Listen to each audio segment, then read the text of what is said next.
Бисмиллахир-рахманир-рахим. Урматтуу мусулман бир туугандар, Алла субханаху ва тааля ар бир адам баласына эки жашоо берет. Биринчи дүйнө жашоосу, экинчи ахиреттик жашоо. Аллах Таала Кур'ани Каримде дүйнөлүк жашоо тууралуу мындайча баяндайт. Фамшу фи манакибиха ва кулу мир ризқи. Силер жер бетинде басып жүргүлө жана өзүңөрдүн рызкыңарды жегиле.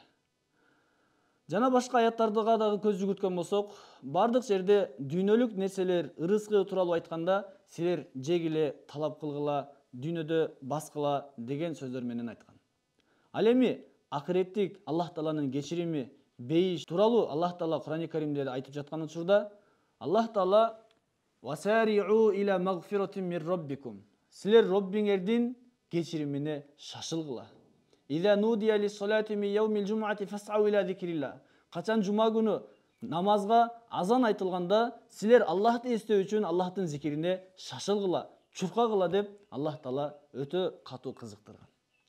Демек менен биз дүйнөлүк нерселерде бири-бирибизге атаңдашып, жарышкан сыяктуу, динде дагы менен биз бири-бирибиз менен жарышыбыз керек.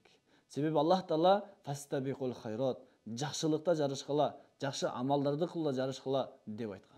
Ал үчүн менен биз өзүбүздүн жашообузга бир канча күндөрүбүздү жакшы амалдарды кылууга бөлүп алышыбыз керек. Мисал катары айтып кетели.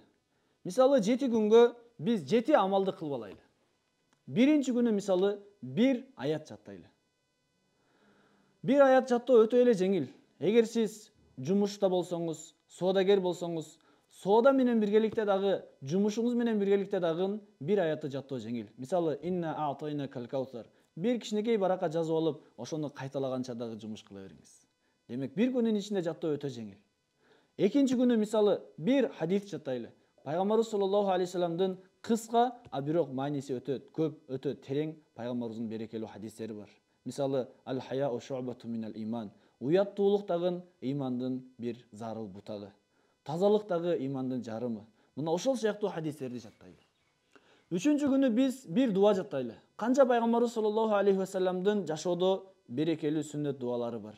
Эртең менен таң атканда, күн батканда, шамал болгондо, тамактанганда, суу ичкенде, уктаганда жана башка ар бир пайгамбарыбыз саллаллаху алейхи ва салламдын сүннөт дуалары өтө көп. Мына ошол нерселерди бир күндө жаттайлы. Төртүнчү күнү мисалы туугандарыбызды зыярат кылайлы.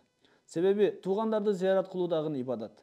Пайгамбарыбыз саллаллаху алейхи ва саллам дагы айтат, кайсыл адам өмүрү узун болуусун кааласа, жана ырыскысы кенен болуусун кааласа, ал тууганчылык мамилесин жакшырсын. Бүгүнкү күндө менен биз тууганчылык мамилени дагы анчалык улабай калганбыз. Менен биз туугандарга зыярат кылып, акыбалын сурап, эгер үйү алысыраак боло турган болсо, жок эле дегенде телефон менен чалып болсо дагы сиз ден соолугун сурап, акыбалын сурай турган болсоңуз, бала чакаларынын тынчтыгын сурай турган болсоңуз, мусулман бир тууганыңыз сүйүнүп калат. Бешинчи күнү жума майрамдын берекетинен өзүбүздүн үй бүлөбүзгө, бала чакаларга, алардын дагы таалим тарбиясына, ошондой эле жакын кошуналарыбызга дагы убакыт бөлүп мээнет кылайлы. Алтынчы күнү менен биз ооруну зыярат кылайлы. Себеби менен биз бүгүнкү күндө ооруларды зыярат кылуу менен дагы сооп ала албайбыз. Себеби биз милдет катары зыярат кылып калганбыз. Баланчы тууганым ооруп калыптыр, ошонун ден соолугун сураганы бара жатам. Себеби ал дагы мен ооруп жатканда келген болчу. Мен барбай койсом уят болот, болбой калат деген түшүнүк менен зыярат кылабыз. Балким кайсыл эле бир момун мусулман болсун, мейли жакын тууганыңыз, мейли алыс тууганыңыз, жок эле дегенде кайсыл бир момун мусулманды зыярат кылып, колуңуздан келсе бир аз жер жемиштерди алып берип, Аллах үчүн зыярат кылган болсоңуз, мына ушул нерсеге сооп болот. Жетинчи күнү алымдар зыярат кылайлы. Себеби аларды зыярат кылуу дагы ибадат. Бир күн бою, 2 күн, 3 күн аят, дуа, хадистер жаттаган элек, мына ошолорду текшертели. Жашообузда дагы билбеген маселелерибиз болгон болсо, суроолорубуз болгон болсо, мына ошол нерселерди сурап, алар менен дагы байланышып, алымдардын кеңеши негизинде жашообузду өткөргөн болсок, Аллах субханаху ва тааля баардыгыбыздан ыраазы болот.